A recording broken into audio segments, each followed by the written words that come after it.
आज black and white की शुरुआत आपसे एक ब्लैक एंड व्हाइट सवाल के साथ। सीधा सा सवाल है, देश का राष्ट्रीय ध्वज कौन सा है? तिरंगा जिसे आप हर जगह देखते हैं, या फिर नेहरू वाला तिरंगा? तिरंगा पूरे राष्ट्र का है या सिर्फ एक खानदान का है? यह सवाल है। देखिए, आपके सामने दो तस्वीरें हैं। एक में भारत का राष्ट्रीय ध्वज है तिरंगा, और दूसरे में भारत के पहले प्रधानमंत्री जवाहरलाल नेहरू तिरंगा हाथ में लिए हुए खड़े हुए हैं। अगर आपसे कोई कहे कि अपना तिरंगा आप अपने डीपी में लगाइए या आप अपने देश के राष्ट्रीय ध्वज की तस्वीर कहीं पर लगाइए, तो आप इनमें से कौन सी तस्वीर लगाएंगे? भारत के राष्ट्रीय ध्वज की तस्वीर लगाएंगे या नेहरू के हाथ में जो तिरंगा है यह तस्वीर लगाएंगे?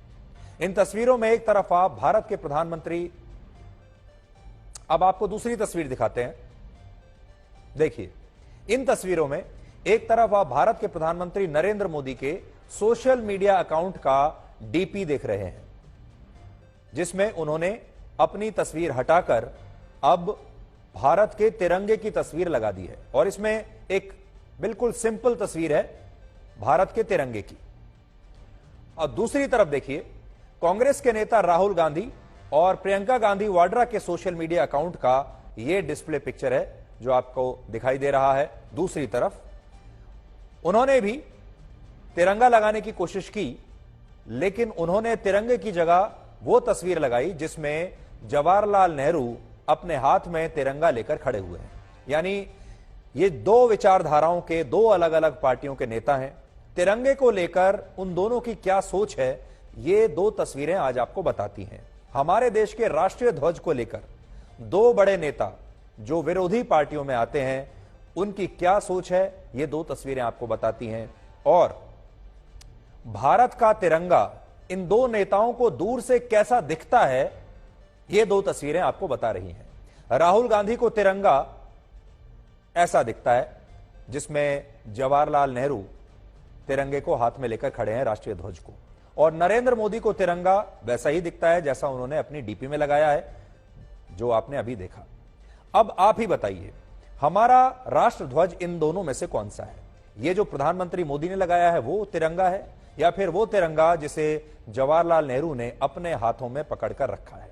आप कहेंगे कि दोनों ही राष्ट्रीय ध्वज हैं, लेकिन कांग्रेस ऐसा नहीं मानती। कांग्रेस इन दो तिरंगों में भी फर्क करना चाहती है। तो अब सवाल यह है कि तिरंगा सर्वोपरि है या उसे हाथ में लेने वाला व्यक्ति सर्वोपरि है? ज्यादा महत्वपूर्ण कौन है? कांग्रेस पार्टी मानती है कि राष्ट्र ध्वज यानी तिरंगा सिर्फ उनकी पार्टी का है, और यह देश भी शायद उनकी पार्टी का ही है। भारत में कोई भी दूसरा दल, दूसरा व्यक्ति या समूह राष्ट्र ध्वज का सम्मान करे, राष्ट्रीय प्रतीकों का सम्मान करे, या कोई इस तरह की बात करे, तो यह कांग्रेस को बर्दाश्त ही नहीं होता। कांग्रेस की जो थ्योरी है भारत को लेकर, वो क्या है? देखिए, कांग्रेस के लिए आज भी भारत का मतलब है नेहरू प्लस गांधी। तो सवाल यही है कि क्या देश का तिरंगा कांग्रेस को इस फॉर्मूले के जरिए दिखाई देता है? देश को तिरंगे को देखने का जो फॉर्मूला है, देश के तिरंगे को देखने का जो फॉर्मूला है कांग्रेस पार्टी का और राहुल गांधी का, वो फॉर्मूला इस समय आपकी स्क्रीन पर है। इस फॉर्मूले से वो देश को देखते हैं और हमारे राष्ट्रीय ध्वज को देखते हैं। कांग्रेस पार्टी के लिए आज भी राष्ट्रभक्ति का मतलब है परिवार की भक्ति। कांग्रेस नेताओं के लिए आज भी राष्ट्र के लिए सम्मान का मतलब एक खानदान का सम्मान है।